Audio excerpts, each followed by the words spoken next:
back to the next video. In today's video I will show you how to do gesture recognition using MediaPipe in native iOS application. So firstly I'll show you guys the output. So here is my iOS simulator running. I have one button called click me. Once I click on the button, it opens the photo picker. I will select one photo of thumbs up, and here you can see I am able to detect okay the thumb was up. I am displaying it inside our label. So yeah, firstly you will have to go to this documentation and you will have to scroll down to the model section over here and just click on model section. Okay, once you go over here you will have to download this handle gesture classifier, which is kind of like a TensorFlow Lite model. Next, I have just created our iOS project, and inside the iOS project firstly you will have to run pod space init inside your terminal so that we can make use of CocoaPods. Once the pod file is created, inside the pod file you will have to add this bit of dependency. Then once you add this, make sure you close Xcode and inside your terminal run pod space install. It will install all the dependency. Then you will have to open XC workspace inside Xcode.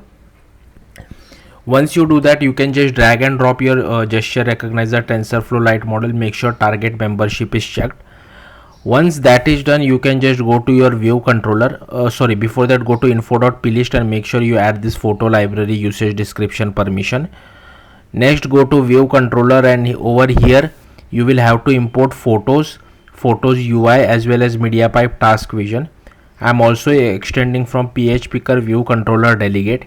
Next, I have created a button as well as a label, and here we are initializing our gesture recognizer options. Then I have created a gesture recognizer over here. Then I have added our button as well as a label to our parent view. Then here I am just creating our model path. So I am just calling gesture recognizer as well as task.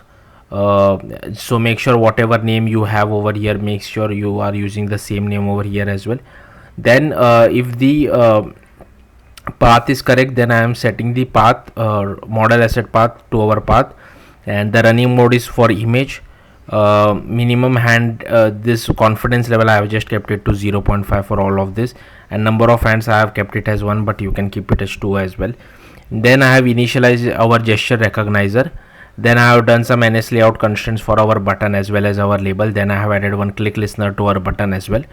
Once the button is clicked, I am first checking for authorization permission. So I am just checking if the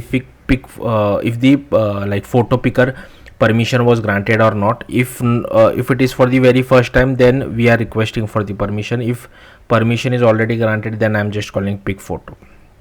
Once pick photo is called, the user will be presented with PHPicker configuration.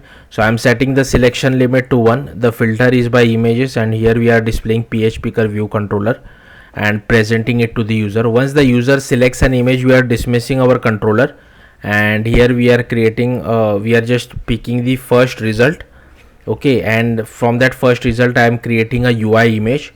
Then we are converting that UI image to an MP image and passing that MP image to gesture recognizer dot recognize method. So this method, okay, this one. Once we get some gestures from our result, then I am just I'm just getting the first of first, and then I'm getting the category name. Like, this is very tedious. I wish the API was designed a little better, but anyways, like, it's array within an array, and if I get some data, then I'm just assigning it to a label. There are other things as well which you want, like the display name. If you want, you can use that. Then there is something called handedness as well. For that you can use display name. So yeah, if you're curious, you can use that as well. And here I have just added one catch clause. So yeah, I think that's it. Thank you for watching. Bye.